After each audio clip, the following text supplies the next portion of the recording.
Hello and welcome to a very special edition of Talking Honey, where we are celebrating Queen Elizabeth in the year of Her Majesty's historic Platinum Jubilee. I'm Shelley Horton and with me is Victoria Arbiter, who spent her late teenage years living inside Kensington Palace, former Editor-in-Chief of the Australian Women's Weekly, Deborah Thomas, and 9Honey's royal reporter, Natalie Oliveri. Welcome, ladies. Hello. The Queen has remained largely unscathed in the 70 years she's been on the throne, but Her Majesty's frequently had to pay the price for mistakes made by members of her family. Amid her successes, there have been numerous challenges, from the death of Princess Diana to the scandals and the unprecedented public scrutiny following the breakdown of her children's marriages. Victoria, let's go to you first. In 1992, it stands out as a particularly difficult year for many reasons, but do you think it was the failed marriages from the Queen's children that actually hurt the Queen the most? I think 1992 was an unmitigated disaster across the board, but certainly that took a heavy toll. You know, the Queen comes from a generation where you don't divorce, you keep calm and you soldier on. Those vows, till death do us part, and they stand. And of course, they had a very bad experience with divorce because of the abdication crisis. At the beginning of 1992, Princess Anne finalised her divorce from Captain Mark Phillips. By the end of the year, Charles and Diana announced their plans to separate, and somewhere in the middle, Andrew and Fergie announced their plans to separate. And I think certainly on the public stage, the Queen, it was very, very difficult for the Queen because this was all playing out in the newspapers. It was a veritable soap opera.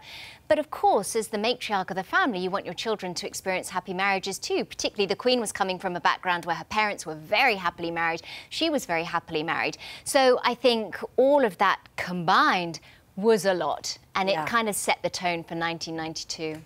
So, Natalie, recently, the Princes William and Harry condemned a journalist for tricking their mother into doing a tell-all with Panorama. But in 1992, she spoke to journalist Andrew Morton for a book, and the royal family, well, they didn't fare very well. No, look, the Queen wasn't directly criticised by Diana in this book, but the royal family itself, it shattered the fantasy of a fairy tale, because here was Princess Diana speaking about how awful her marriage was to Prince Charles. She was talking about the other woman. She was speaking about her eating disorders. So it really was not a good look for the royal family. And then fast forward a couple of years, she spoke to Martin Bashir with Panorama, and that's, Shelley, what you were talking about, William and Harry condemning that, saying that she was tricked into doing so, and you know, it really led to the fear and isolation that she suffered in the final years of her life. So you know, you wouldn't think the royal family could look so bad, but it did. And certainly Diana's book and then her tell-all with Martin Bashir really exposed the monarchy to a level of public intrusion it had never seen before. The sheen had come off it all. Absolutely. And then it got a bit worse. We had the squidgy tapes. Then a humiliating conversation between Charles and Camilla. We all remember that. The photos of Fergie having her toes sucked were splashed across the newspapers. And Deb, the Queen wasn't to blame, but as the head of the monarchy, she certainly couldn't have wanted this image to be getting out there. Well, this was... I'm going to put my media hat on here for a moment, because this was a very, very different time for the Queen as well, because the media were taking over. There were the paparazzi that were following everybody, every move they made. Diana, you know, she couldn't go anywhere. And then there was a checkbook journalism. So there were tabloid newspapers and tabloid magazines prepared to pay a huge price for these photos and these tapes. What had once been private was now not only in the public domain in England or the UK, across the world. The whole world were publishing transcripts of these tapes. So the Queen was not only dealing with the issues within her family, but she was suddenly dealing with this whole reputation, these media scandals, the fact that everybody knew exactly what was going on. And I think that played to her as well. And I suppose in some ways her family were letting her down. I guess the paparazzi and the media were letting them down, but they did this, and particularly the terrible tabloid newspapers in the UK, because they sold millions and millions and millions of copies. So the public were letting her down because they were wanting to devour more and more of this. So it played into what was a bad year, was suddenly a realisation that the horse had bolted and these stories could not be stopped as they had once been stopped during previous decades. And the Queen had remained silent throughout that horrible year. until November, when she made this now very famous speech. Take a look. 1992 is not a year on which I shall look back with undiluted pleasure. In the words of one of my more sympathetic correspondents, it has turned out to be an annus horribilis. No institution, city, monarchy, whatever, should expect to be free from the scrutiny of those who give it their loyalty and support, not to mention those who don't. It's quite a speech. Now, just a few days before this, Windsor Castle had actually had a fire, so there was a lot going on. I think the Queen was probably thinking, OK, we've kind of shot our wad, like enough, what else is going to happen? But then suddenly, the morning of November 20th, 1992, it was her 45th wedding anniversary, and a halogen lamp ignited a curtain in the Queen's chapel, and suddenly Windsor Castle was on fire. Now, thankfully, because of ongoing construction, a lot of the castle had been cleared out, so a lot of the priceless artefacts, furniture, pieces of art, that had all been moved out, but still over 100 rooms were damaged in the castle. Prince Andrew, who lived nearby, happened to be on site. He was able to help in the rescue effort. He gave an impromptu press conference in which he said the Queen was shocked and devastated. And then there were the images of her standing in a raincoat with her headscarf on, looking utterly forlorn. And after that, there was this massive wave of public sympathy, looking at the Queen, watching her beloved castle burn as it was. But then, of course, it all went pear-shaped again, because the castle was uninsured, and Peter Brook, who was the Heritage Secretary at the time, he said, I know, the government will pay for the restoration. And of course the public, who had had a really trying year in terms of the royal family, he misjudged the mood of the nation, and they said absolutely not. And this is where Prince Philip came to the fore, because it was his idea to subsequently open Buckingham Palace to the paying public. That rose money to pay for the restoration, and I'm glad to say the restoration not only came in time, but under budget as well, and the government did not pay for it. Unheard of. Now, Deb, the Queen faced huge criticism when Princess Diana died in 1997 over what would be called an apparent lack of compassion, and claims that she was a bit out of touch. But the flip side to that is she was being a grandmother to the boys who had just lost their mum. What do you think?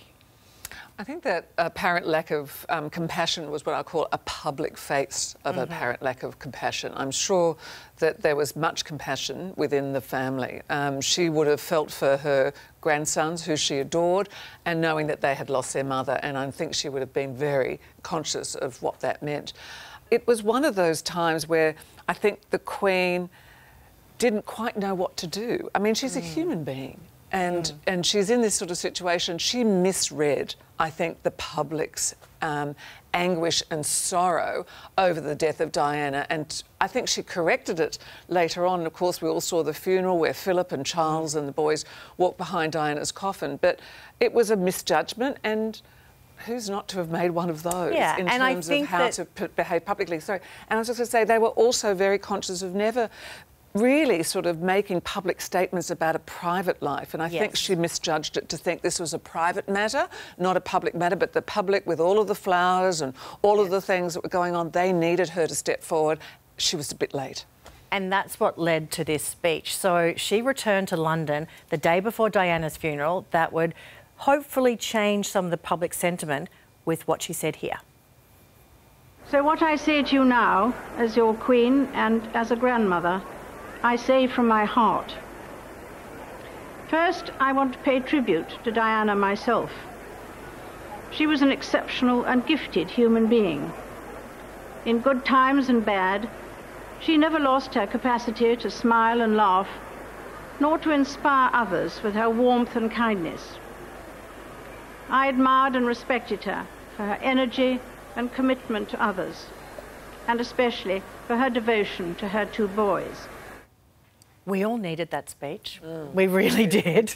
Now, Victoria, you actually attended Princess Diana's funeral, and from what I've heard, it was during the funeral procession that Her Majesty made a small gesture that would hold quite a large meaning. What was that? She really did, and she won a wave of affection as a result. But yes, we were sitting in the Abbey, and from the moment Diana's funeral cortege left Kensington Palace, she'd spent her final night at Kensington Palace, The minute bell at Westminster Abbey tolled each minute of the procession.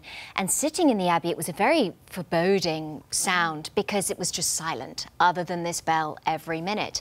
But as the funeral procession drew alongside Buckingham Palace, the Queen led the entire royal family out to the North Gate.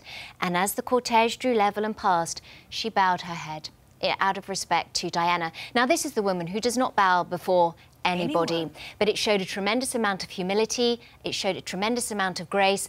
The Queen is really guided by her Christian faith, and that simple gesture, which then encouraged the rest of the family to follow suit, I think really won over public affection, and people suddenly recognised kind of what Deb was saying. Oh, there's a family here, there's a family, it's not just our Queen. It made it real.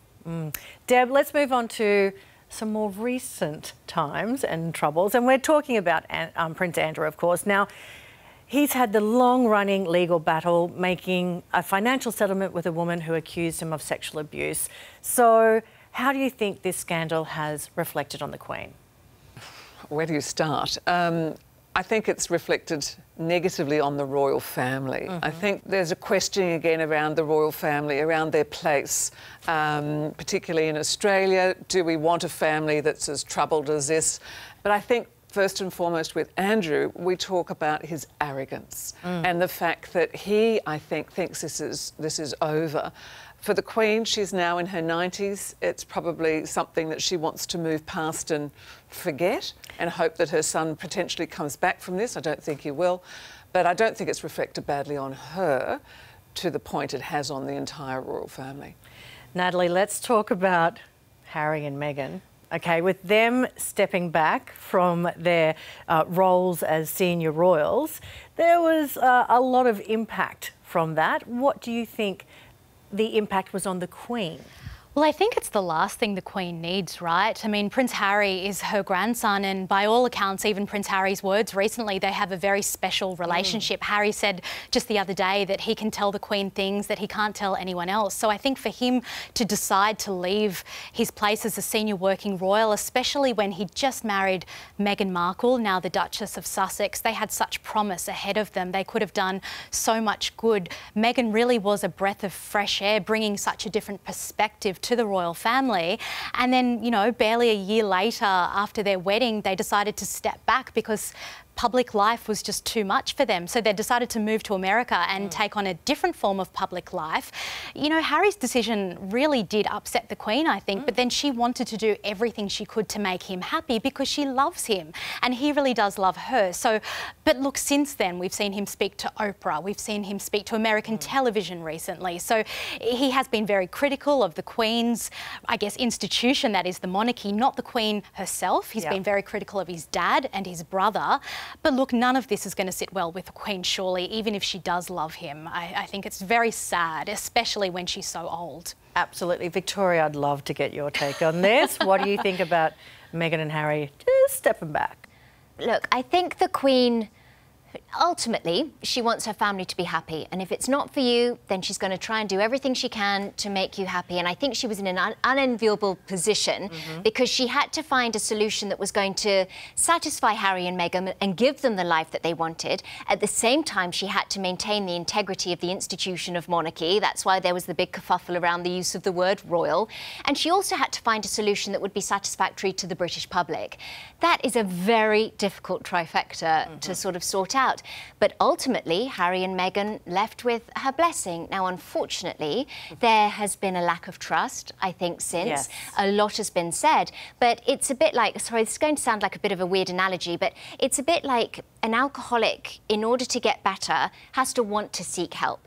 In order for this family to heal, all parties are going to have to come together. Now, I think the Queen is doing everything she can to act as peacemaker, but you can see why at 96 the Queen is keen to tie up loose ends because she wants to leave a harmonious family. Do you think she will be able to tie up loose ends, Deb? I think Andrew's a problem, and I think there's a talk about the recent meeting of Charles and Harry, while Harry and Meghan were attending the Invictus Games. So there's probably more to come. I think it's very much a watch this space. Oh, and we'll leave it on that. Thank you to our experts, Victoria, Deborah and Natalie, for their insights. For more royal news, visit 9honey.com.au.